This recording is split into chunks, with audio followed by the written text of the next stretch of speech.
ঢাকাই সিনেমার আলোচিত দুই নাম অপু বিশ্বাস ও শবনম বুবলী। তাদের ঘিরে দর্শকদের আগ্রহ যেন কখনোই ফুরায় না।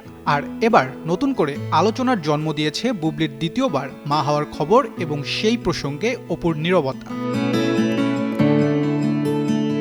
সম্প্রতি নিজের সামাজিক যোগাযোগ মাধ্যমে কন্যা সন্তানের মা হওয়ার সুখবর জানান বুবলী। তিনি জানান গত 11 মে জন্ম নিয়েছে তাদের কন্যা সন্তান শার্লিন খান।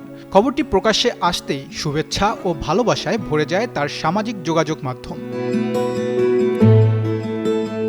তবে এই ঘটনার পর নতুন করে আলোচনায় আসলেন Dhallywood queen Apu Biswas. Farm fresh পাস্তুরিত তরল দুধ, বেশি ভালো দুধ।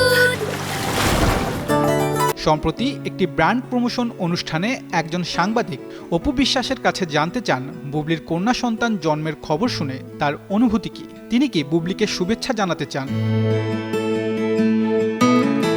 প্রশ্নটি শোনার পর অপু কিছুক্ষণ নীরব থাকেন, কোনো মন্তব্য না করে চলে যান অন্য প্রসঙ্গে।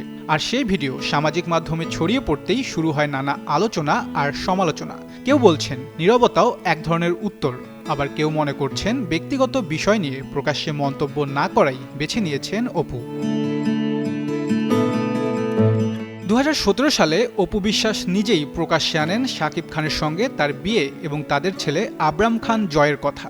এরপর থেকেই শাকিব অপু বুবলীকে ঘিরে ব্যক্তিগত সম্পর্কের নানা অধ্যায় বারবার এসেছে আলোচনায় সমালোচনায়। এরও পরে 2020 সালে জন্ম নেয় বুবলী ও শাকিব খানের প্রথম সন্তান শেহজাদ খান বীর। 2022 সালে বিষয়টি প্রকাশ্যে এনে সে সময় ব্যাপক আলোচনার জন্ম দিয়েছিলেন এই অভিনেত্রী। এবার পুত্র সন্তানের পর কন্যা সন্তানের আগমনে নতুন করে আলোচনায় এসেছে এই তারকা পরিবার।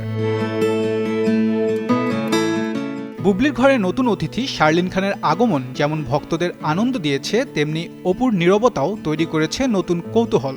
তবে তারকাদের ব্যক্তিগত জীবনের আলোচনার মাঝেও ভক্তরা এখন শুভকামনা জানাচ্ছেন ছোট্ট শার্লিনের সুন্দর ভবিষ্যতের জন্য। তাহসিন বর্ণ, যুগান্তর নিউজ।